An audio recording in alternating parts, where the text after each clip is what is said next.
Mira con qué tiznada maula me frotas los hocicos. Parece viaje que se arrepientan los fundillos de tu padre. Que yo bien estoy como estoy, grandísimo puerco. Bienvenidos. Su asiento está reservado en la butaca introvertida.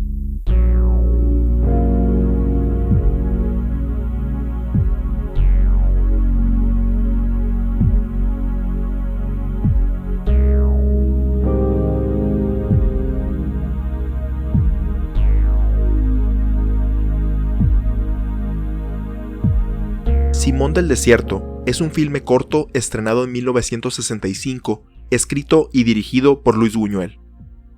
Estelarizado por Claudio Brook y Silvia Pinal, cuenta la historia del monje Simón, quien durante una autoimpuesta penitencia en la cima de un pilar a la mitad del desierto, con el propósito de acercarse más a su Dios, es tentado por su comunidad, compañeros de fe, su propio inconsciente e incluso por Satanás, para dejar su puesto y hacer flaquear sus creencias.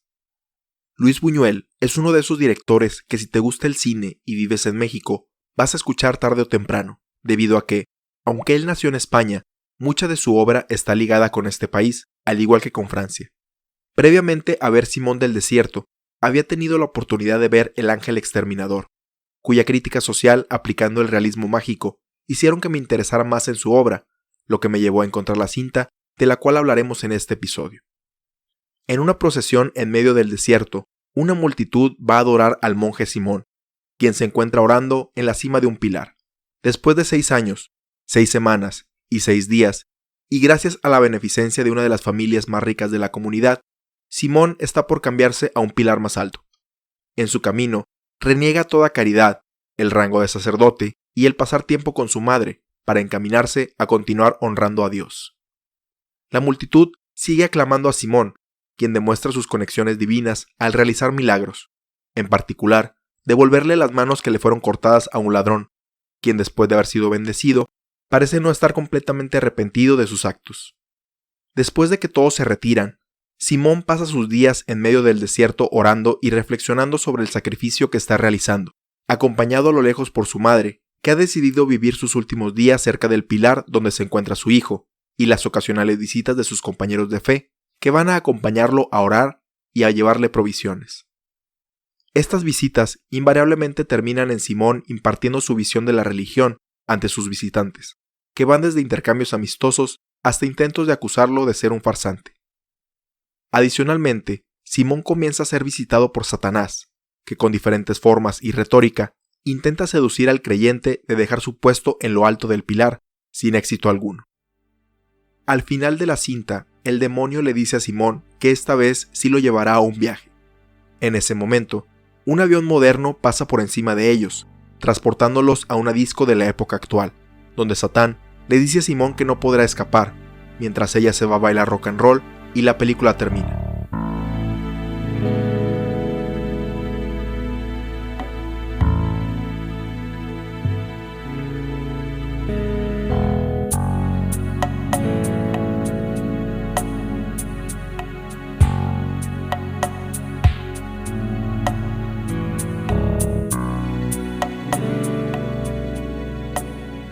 La historia de esta película está inspirada en Simeón, el primer estilita.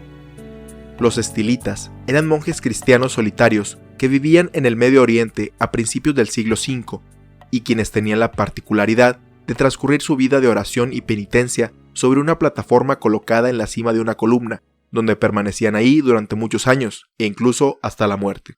El Simeón de la vida real fue el primero en realizar esta práctica, al pasar los últimos 37 años de su vida en la cima de una columna. A pesar de que su legado derivó en la creación de la Orden de los Estilitas, inicialmente fue expulsado de los monasterios debido a su rígida visión de la fe, lo que llevó a Simeón a apartarse cada vez más de la sociedad, para vivir en continua penitencia y la intención de acercarse más a Dios.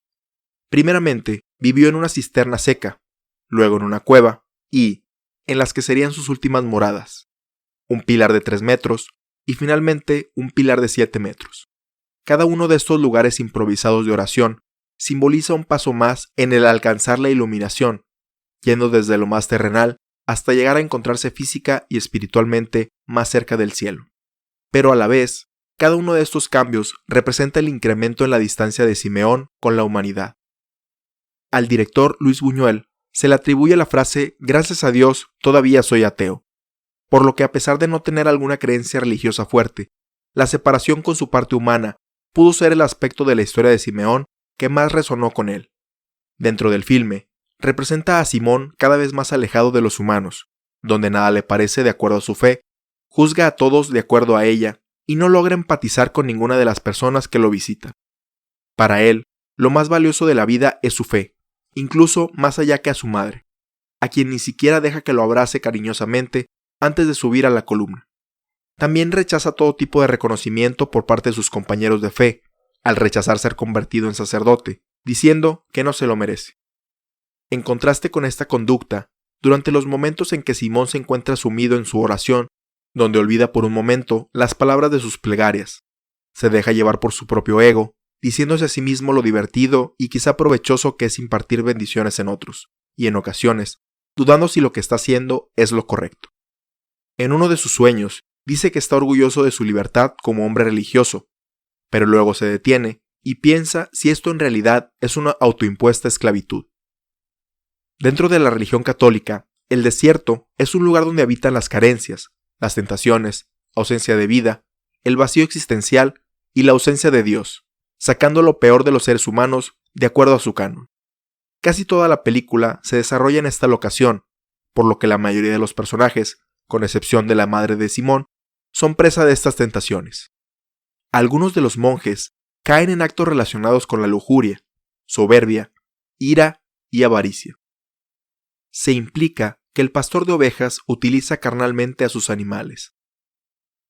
El pueblo solamente se muestra arrepentido cuando se les ha infligido un daño, pero cuando les es reparado mediante un milagro, inmediatamente vuelven a su vida en pecado. Y es en el desierto donde el diablo espiritual y físicamente se pasea a libertad, donde puede aparecer en cualquier momento, incluso subiendo al pilar con Simón, tratando de tentarlo con diferentes apariencias. Primero, aparece como una mujer con un jarrón, con una vestimenta muy parecida al del resto de la población, como tratando de infiltrarse en la vida de las personas. Después, se le aparece a Simón como una niña, pero luego intenta seducirlo exponiendo partes de su cuerpo. Cuando éste la rechaza, se va desnuda, pero ahora en el cuerpo de una anciana, prometiendo volver. Posteriormente, regresa disfrazada de Dios o de un santo pastor, pidiéndole a Simón que descanse ya de su penitencia, diciéndole que ha sido suficiente. Pero luego le pide que se entregue al placer y éste de nuevo la reniega. Es en este momento cuando incluso Satanás es tentado a cambiar sus maneras. Simón le pide que se arrepienta y que recuerde lo que sintió al estar junto a Dios cuando él era un ángel. Cuando el demonio pregunta que si el arrepentimiento es suficiente para poder volver a la gloria, Simón le dice que no, que solo es afrontar un castigo menor. El diablo entra en furia debido a que para ella no vale la pena ya que su vida está bien tal cual, y apedrea a Simón, amenazándolo una vez más de que volverá por él. En mi caso personal, aunque nunca he sido sacerdote o una alta figura religiosa, estuve por un corto tiempo ligado a la Iglesia Católica, y muchas de las cosas que aparecen en este filme cuadran con mi experiencia dentro de ella. En teoría, todos los que estábamos en ese grupo nos encontrábamos ahí para hacer el bien. Sin embargo, como todos los grupos humanos, las envidias y la soberbia comienzan a desgastar las buenas intenciones que había al principio. Adicionalmente, cada persona tiene su visión de lo que es la religión, por lo que si otras comienzan a desviarse de ella, empiezan a haber conflictos que llegan a contradecir los preceptos que indican los cánones de la Iglesia. Existen muchas personas que comienzan a sentirse superiores a otras simplemente por su intensa devoción a la fe, pero olvidan cumplir con ser buenas personas, pensando que refugiándose en la Iglesia están exentos de todo mal, que pueden estar infligiendo en otros diariamente. Al final de la película, Satán se le acerca a Simón navegando dentro de un féretro, anunciándole definitivamente que esta es la última vez que se presentará ante él. Discuten un poco, y el diablo le dice que harán un largo viaje al Sabbat. El Sabbat tiene dos distintos significados dentro de las religiones. Por un lado, es un día de descanso en las creencias judías, samaritanas y algunas ramas del cristianismo, donde se pueden contemplar los aspectos espirituales de la vida y pasar tiempo con la familia. Por otra parte, el Sabbat también puede ser un evento donde las brujas se juntan a practicar la magia negra y otros ritos oscuros. Y dentro de la película, el lugar a donde arriban pudiera ser una representación de la segunda, ya que terminan arribando al presente. Bueno, el presente de 1965, una discoteca donde un gran grupo de jóvenes danza frenéticamente al ritmo de la música de rock, lo que Satán denomina como el baile radioactivo o el baile final, mientras que Simón solamente permanece sentado con la mirada perdida. Aquí podríamos leer esta escena de dos formas: como una condenación a la juventud decadente de la época, que se la vive en rituales paganos sumergidos en su propia soberbia, lujuria y avaricia, o, en su defecto, como una crítica a las personas que viven su vida de manera tan rígida que se quedan estáticos en un solo lugar, sin poder disfrutar ningún aspecto de la vida, por más que le esté rodeado de la alegría.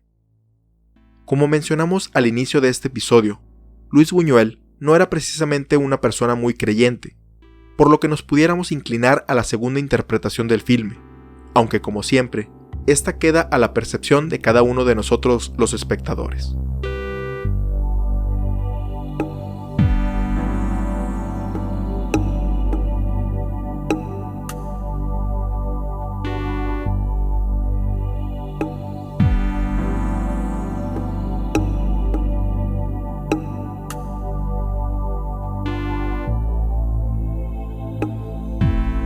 El final de esta película deja algo de insatisfacción debido a que es demasiado abrupto y viene de la nada. Aunque a lo largo de la historia, los personajes hablan en un lenguaje más moderno que a la época en la que se supone se encuentran, el hecho que terminen en 1965 resulta ser muy sorpresivo.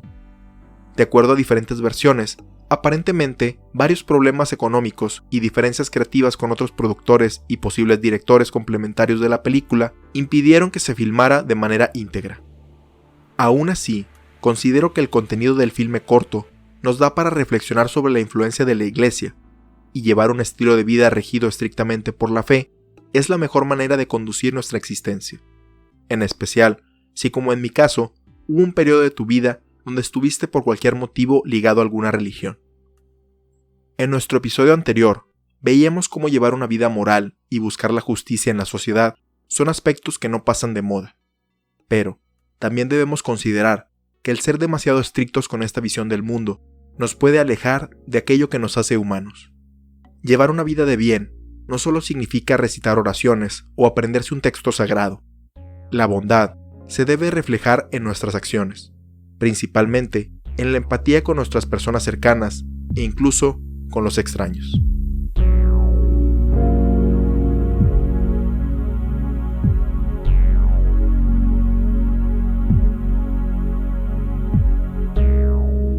Te recordamos que puedes compartirnos tus opiniones, comentarios y sugerencias al correo contacto@butacaintrovertida.com. Puedes escuchar todos los episodios en butacaintrovertida.com, Spotify, Apple Podcasts, Google Podcasts, entre otros, así como tener notificaciones de cuando se publican suscribiéndote a nuestro RSS o en las redes sociales oficiales facebook.com/butacaintrovertida e instagram.com/butacaintrovertida. Si quieres ayudar a impulsar este podcast, déjanos una reseña positiva en Apple Podcasts y comparte este episodio con tus amigos. Hemos llegado al final de este episodio. Te esperamos en la próxima función, donde ya tienes tu asiento reservado, en la butaca introvertida.